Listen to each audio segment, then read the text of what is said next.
네, 더 디베이트에 오신 여러분 환영합니다. 오늘 저희가 함께 좀 깊이 있게 들여다볼 주제는요. 바로 2025년 하반기부터 우리 생활에 직접적인 영향을 미치게 될 주요 정책 변화들입니다. 특히 그중에서도 예금자 보호 한도가 드디어 24년 만에 1억 원으로 상향되는 점, 그리고 또 양육비 문제로 어려움을 겪는 한부모 가정을 위한 국가 양육비 선지급 제도가 본격적으로 도입된다는 소식. 그리고 건강관리에 관심 많으신 분들께는 희소식일 텐데요. 체육시설 이용료에 대한 소득공제가 신설된다는 내용입니다. 오늘 저희가 준비한 이 분석과 논의가 여러분께 조금이라도 유익하다면 좋아요와 구독으로 저에게 힘을 실어주시고요. 또 이 정책들에 대해서 궁금하신 점이나 여러분의 다양한 생각들을 댓글로 자유롭게 남겨주시면 정말 감사하겠습니다. 이 논의는 최근 발표된 정부의 공식 정책 자료와 관련 언론 보도들을 바탕으로 하고 있습니다. 저는 개인적으로 이번 정책 변화들이 우리 금융시장의 안정성을 더욱 높이고 사회 안전망을 보다 촘촘하게 만들어서 결과적으로는 국민들의 실질적인 편익을 증진시키는 상당히 긍정적이고 또 시의적절한 조치라고 평가하고 있습니다. 네, 저도 기본적인 그 정책들의 방향성이나 취지 자체에는 충분히 공감을 합니다. 하지만 그 기대하는 효과가 과연 현실에서 그대로 나타날 수 있을지, 또 구체적인 실행 과정에서 혹시 예상치 못한 다른 문제점들은 없을지, 그리고 더 나아가서 이게 과연 우리가 직면한 어떤 근본적인 문제들을 해결하는 데 얼마나 효과적인 접근인지에 대해서는 좀 더 면밀하고 어떻게 보면 약간은 비판적인 시각에서 검토해 볼 필요가 있다. 이런 관점에서 오늘 이야기를 좀 풀어가 보려고 합니다. 네, 좋은 지적이십니다. 그럼 먼저 제 입장을 조금 더 구체적으로 말씀을 드려보겠습니다. 저는 2025년 하반기에 시행되는 이 정책 변화들, 특히 금융과 복지 분야에서의 변화가 국민 생활 안정을 위해서 정말 꼭 필요한 진전이라고 생각합니다. 가장 먼저 눈에 띄는 건 역시 9월부터 예금 보호 한도가 현행 5천만 원에서 1억 원으로 딱 2배로 오르는 부분이죠. 이게 2001년 이후로 무려 24년 만에 이루어지는 조정인데요. 이건 단순히 액수를 올린다는 차원을 넘어서서요. 금융시장에 대한 어떤 불안 심리를 상당히 완화시키고 나아가서는 금융 시스템 전체에 대한 국민적인 신뢰를 한 단계 더 끌어올리는 그런 실질적인 계기가 될 거라고 봅니다. 은행은 물론이고 저축은행이나 신협 같은 상호금융권까지 모두 동일하게 적용이 되고요. 보호 대상은 이제 원금과 소정의 이자를 합한 금액입니다. 그리고 특히 주목할 점은 우리가 노후 대비를 위해 가입하는 퇴직연금 계좌 있지 않습니까? DC형이나 IRP 같은 거요. 또는 개인연금 저축, 그리고 혹시 모를 불의의 사고 시에 받게 되는 사고보험금 같은 경우는 일반 예금과는 별도로 각각 1억 원까지 추가로 보호 한도가 적용된다는 사실입니다. 이건 정말 우리 노후 안전망을 훨씬 더 두텁게 만드는 효과가 분명히 있다고 생각합니다.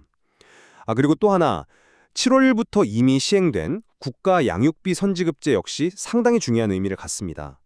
양육비를 제때 받지 못해서 정말 생계에 어려움을 겪는 한부모 가정들이 우리 주변에 너무 많잖아요. 이 제도는 기준 중위소득, 그러니까 전체 가구를 소득 순서대로 쭉 나열했을 때 딱 중간 지점 소득의 150% 이하인 가구를 대상으로 자녀 한 명당 월 20만 원씩 아이가 만 18세 성인이 될 때까지 국가가 우선적으로 양육비를 지급하고 나중에 그 채무자에게 회수하는 방식입니다. 아주 중요한 노력이라고 할 수 있습니다. 여기에 더해서 역시 7월부터 시작된 체육시설 이용료 소득공제는 총 급여가 7천만 원 이하인 근로자가 헬스장이나 수영장 같이 등록된 체육시설을 이용할 때 연간 최대 300만 원 한도 내에서요. 이건 문화비 사용액까지 포함해서입니다. 그 이용료의 30%를 소득에서 공제받을 수 있게 하는 겁니다. 이건 국민들의 건강 증진을 유도하고 동시에 좀 침체된 스포츠 산업에도 활력을 불어넣으려는 뭐랄까 두 마리 토끼를 잡으려는 시도라고 볼 수 있겠죠. 이외에도 미래 금리 인상 가능성까지 미리 좀 반영해서 대출 한도를 더 엄격하게 적용하는 스트레스 DSR의 3단계 시행이라든지 육아휴직 급여 인상 같은 다양한 정책들이 함께 추진되는데 이런 것들을 쭉 보면 가계부채 관리부터 일과 가정의 양립 지원, 그리고 취약계층 지원까지 다각적인 목표를 향한 정부의 어떤 의지를 보여주는 것이다. 저는 이렇게 평가합니다. 네, 말씀하신 대로 각 정책마다 지향하는 긍정적인 목표가 있고 또 기대되는 효과들이 있다는 점은 분명합니다. 하지만 이걸 좀 다른 각도에서 보면 우려되는 지점들도 사실 적지 않거든요. 우선 그 예금 보호 한도 1억 원 상향 조정권부터 한번 보죠. 24년 만에 조정이라는 어떤 상징성은 분명히 있습니다만 이게 반드시 긍정적인 결과만 가져올 것인가에 대해서는 좀 신중하게 따져볼 필요가 있습니다. 당장 예상해 볼 수 있는 문제는 아무래도 상대적으로 조금이라도 더 높은 금리를 제공하는 저축은행이나 상호금융 같은 소위 제2금융권으로 자금이 좀 급격하게 쏠릴 가능성이 있다는 거죠. 어차피 1억 원까지는 안전하다 이런 인식이 퍼지게 되면 사람들이 약간의 위험을 감수하더라도 더 높은 이자를 주는 곳으로 돈을 옮기려는 유인이 커질 수밖에 없으니까요. 혹시 이런 자금 쏠린 현상이 그 해당 금융기관들의 어떤 건전성을 오히려 해치거나 혹은 좀 더 위험한 고위험 대출 경쟁을 부추길 가능성은 어떻게 보시는지요? 금융당국이 뭐 관리 감독을 강화하겠다고는 하지만 그것만으로는 좀 부족하지 않을까 하는 생각도 들고요.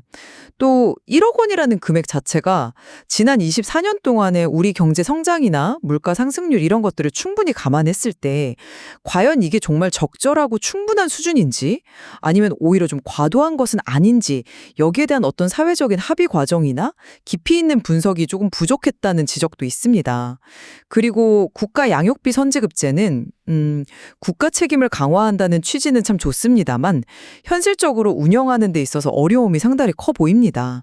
당장 월 20만 원이라는 지원금 자체가 실제 양육비 부담을 얼마나 실질적으로 덜어줄 수 있을지 그 실효성에 대해서 의문을 제기하는 목소리가 있고요. 네, 그 부분은 더 근본적인 문제는 사실 국가가 먼저 지급한 돈을 원래 양육비를 줘야 할 의무가 있는 그 채무자로부터 과연 얼마나 효과적으로 회수할 수 있느냐, 바로 이 지점입니다.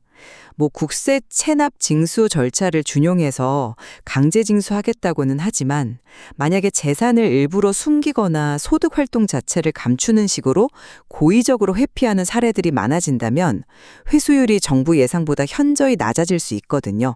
이건 결국 고스란히 국가 재정의 부담으로 돌아올 텐데 제도의 어떤 지속 가능성 측면에서 우려가 클 수밖에 없습니다. 부정수급 문제라든지 혹은 도덕적 해이가 발생할 가능성 같은 것들도 철저한 대비가 필요하고요. 정부 스스로도 일단 시행해보고 3년 뒤에 다시 검토하겠다고 밝힌 만큼 아직은 좀 시험대에 올라있는 제도다. 이렇게 봐야 할 것 같습니다. 체육시설 소득공제 역시 마찬가지입니다. 총 급여 7천만 원 이하라는 기준 때문에 뭐 고소득층은 당연히 혜택에서 배제되고 또 애초에 운동시설을 이용하지 않거나 혹은 이용할 형편이 못 되는 사람들에게는 사실상 아무런 도움이 되지 않기 때문에 이게 과연 공평한가 하는 형평성 논란이 있을 수 있습니다. 특히 뭐 개인 PT나 강습 비용 같은 경우는 전액이 아니라 50%만 공제 대상으로 인정되는 등 기준이 좀 복잡해서 실제 이용자들이 이걸 제대로 알고 활용하기 어려울 수도 있고요. 이 제도가 과연 실질적인 국민 건강 증진 효과로 이어질 것인가 아니면 단순히 특정 계층과 관련 업계에 대한 지원에 그치는 것은 아닐까 이것도 좀 더 지켜봐야 할 문제입니다. 스트레스 DSR 3단계 시행 같은 경우도 가계부채를 관리하겠다는 명분은 충분히 이해가 가지만 지금처럼 금리가 오르는 시기에는 자칫하면 정말 집이 필요한 실수요자들의 주택 구매나 어떤 자금 마련을 더욱 어렵게 만드는 소위 대출 절벽 현상을 더 심화시킬 수 있다는 점도 간과해서는 안 될 것 같습니다. 네, 아주 흥미로운 관점의 지적들이십니다. 하지만 그 예금 보호 한도 상향 문제부터 다시 한번 좀 살펴보면요. 제2금융권으로의 자금 이동 가능성, 물론 존재합니다. 그렇지만 이것이 반드시 부정적인 결과만 초래한다고 단정하기는 좀 어렵다고 봅니다. 오히려 금융기관들 사이에 어떤 건전한 경쟁을 유도하는 측면도 있을 수 있고요. 또 금융당국이 이번 조치를 계기로 해서 제2금융권에 대한 건전성 감독 기준을 더욱 강화하고 또 면밀하게 모니터링을 해나간다면 충분히 관리 가능한 수준의 리스크가 아닐까 생각합니다. 더 중요한 것은 역시 24년 만에 이루어진 이 현실화 조치가 금융 소비자들, 특히나 예금 의존도가 상대적으로 높은 고령층에게 주는 그 심리적인 안정감과 신뢰 회복 효과입니다. 아까 말씀드린 것처럼 퇴직연금이나 개인연금 저축 등이 발도로 추가 보호되는 점까지 감안하면 이건 단순한 금액 상향 이상의 의미, 즉 국가가 내 자산을 확실하게 지켜준다. 아주 강력한 시그널을 시장에 주는 것이 될 수 있습니다. 그 심리적 안정 효과, 그 부분은 저도 충분히 인정을 합니다. 하지만 그 효과가 금융 시스템의 실질적인 안정성 강화로 반드시 이어진다고 단정하기는 역시 좀 어렵지 않나 싶습니다. 오히려 그 단기적인 자금 이동 때문에 특정 금융기관의 어떤 유동성 문제가 갑자기 발생한다거나 혹은 평소 위험 관리가 좀 부실했던 기관의 부실이 더 커질 위험은 여전히 남아있는 것 아닙니까? 네, 물론 그런 위험 관리의 중요성은 그렇죠. 그러니까 금융당국이 사후적으로 감독을 강화하겠다 이런 약속보다는 이런 잠재적 위험에 대해서 좀 더 선제적이고 구체적인 대응 방안, 예를 들자면 제2금융권에 대해서 좀 차등적인 보험 요율을 적용한다든지 아니면 더 엄격한 자본 규제를 도입한다든지 하는 그런 조치들이 함께 제시되었어야 하는 것 아닌가 저는 그렇게 생각합니다.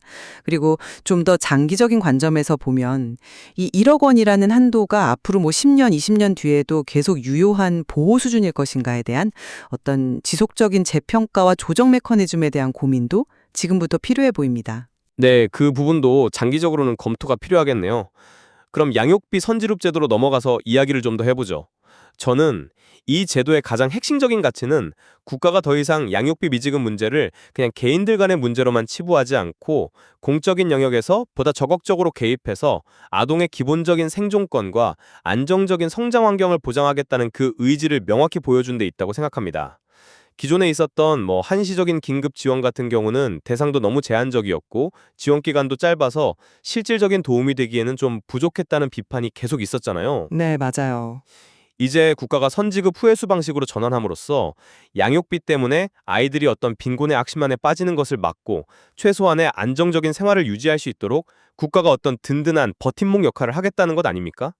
이것은 아동 인권이라는 어떤 보편적인 가치를 실현하는 측면에서도 매우 중요한 진전이라고 저는 봅니다. 네, 국가 책임 강화라는 그 방향성 자체에는 저도 전적으로 동의합니다. 하지만 그 실현 방식에 있어서 현실적인 어려움을 지적하지 않을 수가 없는데요. 월 20만 원이라는 금액의 적절성 논란은 잠시 접어두더라도 역시 가장 큰 허들은 회수율 문제가 될 겁니다. 악의적인 채무자가 만약에 재산을 숨기거나 소득 신고를 제대로 하지 않을 경우에 과연 강제 징수가 현실적으로 얼마나 효과를 거둘 수 있을까요? 그게 참 어려운 문제긴 하죠. 만약에 회수율이 정부가 예상하는 것보다 현저하게 낮다면 이건 결국 전부 다 우리 세금으로 메워야 하는 막대한 재정 부담으로 돌아올 수밖에 없습니다. 그러면 제도의 지속 가능성 자체가 흔들릴 수도 있다는 이야기가 되는 거죠.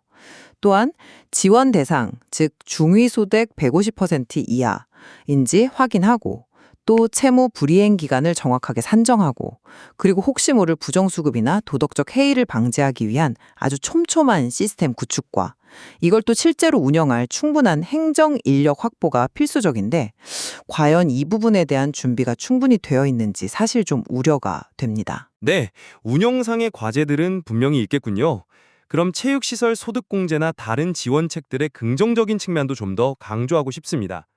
이 소득공제는 당장 운동에 들어가는 비용 부담을 직접적으로 줄여줌으로써 사람들이 건강관리에 좀 더 쉽게 투자할 수 있는 환경을 만들어주는 거거든요.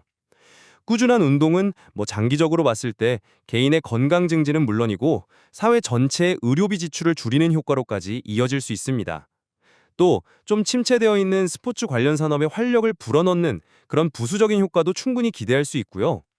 이와 함께 기초생활수급자나 차상위 계층에 지원되는 통합문화이용권 지원금이 연 13만 원에서 14만 원으로 인상된 점도 주목할 만합니다. 금액이 아주 큰 것은 아니지만 문화생활에 대한 접근성을 조금이라도 높여서 정보격차나 문화격차를 줄이려는 노력의 일환이라고 볼 수 있겠죠. 또 자활근로에 참여하던 분들이 취업이나 창업에 성공했을 때 최대 150만 원의 자활성공지원금을 지급하는 제도가 신설된 것은 단순한 금전 지원을 넘어서서 스스로 자립할 수 있도록 어떤 동기를 부여하고 안정적인 사회 정착을 돕는다는 점에서 그 의미가 상당히 크다고 생각합니다. 물론 혜택을 직접 받는 분들에게는 당연히 좋은 소식일 겁니다. 하지만 정책의 효과를 평가할 때는 항상 형평성과 효율성 문제를 함께 고려해야 하지 않겠습니까? 체육시설 소득공제는 아까도 말씀드렸듯이 소득 기준, 총급의 7천만 원 이하와 또 시설 이용 여부에 따라서 혜택이 특정 그룹에게 좀 집중될 수밖에 없는 구조입니다. 이것이 과연 보편적인 건강 증진이라는 정책 목표에 얼마나 부합하는 방식인지, 그리고 또 우리 사회에 더 시급한 다른 복지 수요와 비교했을 때 이게 과연 우선순위가 높은 정책인지에 대한 질문이 충분히 가능하다고 봅니다. 그리고 복잡한 공제 기준, PT나 강습은 50%만 인정된다는 식의 것들은 세무 행정 비용을 불필요하게 증가시키고 또 납세자들에게 혼란을 야기할 수 있다는 점도 문제고요. 통합문화이용권 인상이나 자활성공지원금 신설도 물론 좋은 취지입니다만 그 지원 규모나 대상 범위를 고려했을 때 우리 사회가 안고 있는 좀 더 깊은 차원의 빈곤 문제나 돌봄 공백 문제 해결에 비하면 다소 좀 지엽적인 지원에 머무르는 것은 아닌가 하는 그런 아쉬움이 남습니다. 결국 한정된 국가 재원을 어디에 우선적으로 배분할 것인가에 대한 어떤 사회적인 논의와 합의 과정이 좀 더 필요하지 않나 생각합니다. 네, 마지막으로 이번 하반기 정책 변화들의 어떤 전반적인 방향성에 대해서 좀 종합적으로 평가를 해보겠습니다. 저는 이 일련의 조치들이 단순히 개별 정책들을 그냥 나열한 것이 아니라 지금 우리 사회가 직면하고 있는 저출생이나 고령화 심화, 또 가계부채 누증, 사회 양극화 같은 아주 복합적인 위기 상황에 적극적으로 대응하고 기존의 사회 안전망에서 좀 소외되거나 부족했던 부분들을 보완하려는 정부의 어떤 적극적인 노력의 표현이라고 보고 싶습니다. 예를 들어서 입양 절차를 이제 국가와 지자체가 책임지는 공적 체계로 강화한다거나 담배의 유해 성분 공개를 의무화하는 조치 같은 것들은 국민의 안전과 또 알 권리를 실질적으로 향상시키는 중요한 진전이라고 할 수 있겠죠. 물론 각 정책마다 세부적으로 좀 더 보완하고 개선해야 할 점들이 분명히 있겠습니다만 문제 해결을 위해서 그냥 가만히 있기보다는 일단 실행에 옮기고 그 과정에서 나타나는 문제점들을 좀 수정해 나가려는 그런 실용적인 접근 방식으로 이해해야 하지 않을까 싶습니다. 저는 그 방향성 자체에는 동의를 합니다만 그 접근 방식의 어떤 깊이나 지속 가능성에 대해서는 여전히 좀 의문이 남습니다. 말씀하신 대로 여러 사회 문제에 대응하려는 시도 자체는 분명히 보입니다. 하지만 개별 정책들이 서로 좀 유기적으로 잘 연결되어서 시너지를 내기보다는 다소 좀 단편적이고 분절적으로 추진되는 듯한 그런 인상을 지우기가 어렵습니다.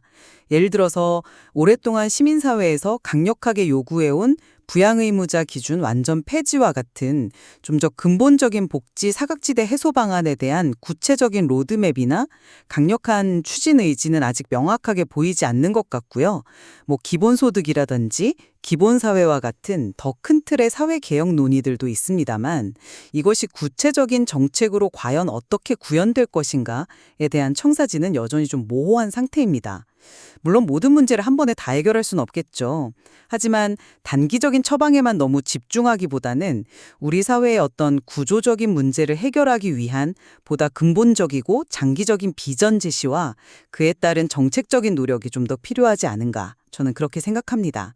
지금 발표된 이 정책들이 그 방향으로 나아가는 중요한 첫걸음이 될 수도 있겠습니다만 이것만으로는 아직 충분하지 않다는 점을 좀 강조하고 싶습니다. 네, 그럼 종합적으로 한번 정리를 해보면 저는 2025년 하반기부터 시행되는 이 주요 정책 변화들이 우리 금융 시스템의 안정성을 한층 높이고 특히 어려움을 겪는 한부모 가정과 아동에 대한 지원을 실질적으로 강화하며 또 국민들의 건강관리 및 문화향유 기회를 확대하는 등 우리 삶의 질을 실질적으로 향상시키기 위한 아주 의미 있는 진전이다, 이렇게 평가하고 싶습니다. 물론 제도가 성공적으로 안착되기까지는 지속적인 관심과 또 보완 노력이 반드시 필요할 것입니다. 저 역시 정책들이 가진 긍정적인 목표나 잠재적인 효과 자체를 부정하려는 것은 아닙니다. 다만 그 정책들이 실행되는 과정에서 발생할 수 있는 어떤 실효성의 문제, 또 형평성 논란, 그리고 미처 예상하지 못한 부작용들에 대해서 우리가 충분히 대비하고 있는지, 그리고 이것이 과연 우리 사회의 근본적인 문제 해결을 향한 최선의 길인지에 대해서는 계속해서 질문을 던져야 한다고 생각합니다. 성공적인 정책 실행을 위해서는 아주 명밀한 모니터링과 또 상황에 따른 유연한 보완 조치, 그리고 더 큰 틀에서의 사회구조 개혁에 대한 논의가 반드시 함께 이루어져야 할 것입니다. 네, 오늘 저희가 나눈 이야기처럼 2025년 하반기의 정책 변화는 우리 사회가 당면한 여러 과제들에 대해서 참 다양한 각도에서 접근하고 있다는 것을 보여주는 것 같습니다. 금융 안정, 복지 확대, 국민 편익 증진이라는 어떤 목표 아래 추진되는 이 변화들이 앞으로 우리 삶에 실제로 어떤 영향을 미치게 될지, 또 어떤 새로운 논점들을 만들어낼지는 계속해서 깊은 관심을 가지고 지켜봐야 할 것입니다. 그리고 오늘 저희가 다룬 내용 외에도 관련 정보 자료나 보도에는 더 많은 정보와 또 생각해 볼 거리들이 담겨 있으니까요. 관심 있으신 분들은 더 찾아보셔도 좋겠습니다. 맞습니다. 정책의 그 세부적인 내용뿐만 아니라 그 정책이 나오게 된 배경이라든지 장기적인 함의까지 함께 살펴보는 것이 중요하겠습니다. 오늘 저희의 논의가 이러한 변화들을 좀 다각적으로 이해하시는데 조금이나마 도움이 되었기를 바랍니다. 가지고 계신지 혹은 어떤 우려되는 점이 있으신지 여러분의 소중한 의견을 아래 댓글로 자유롭게 남겨주시면 감사하겠습니다. 그리고 저희 논의가 유익했다면 좋아요와 구독으로 저에게 힘을 보태주시면 정말 큰 힘이 되겠습니다. 다음 시간에 더욱 깊이 있는 주제로 여러분을 다시 찾아뵙겠습니다. 감사합니다.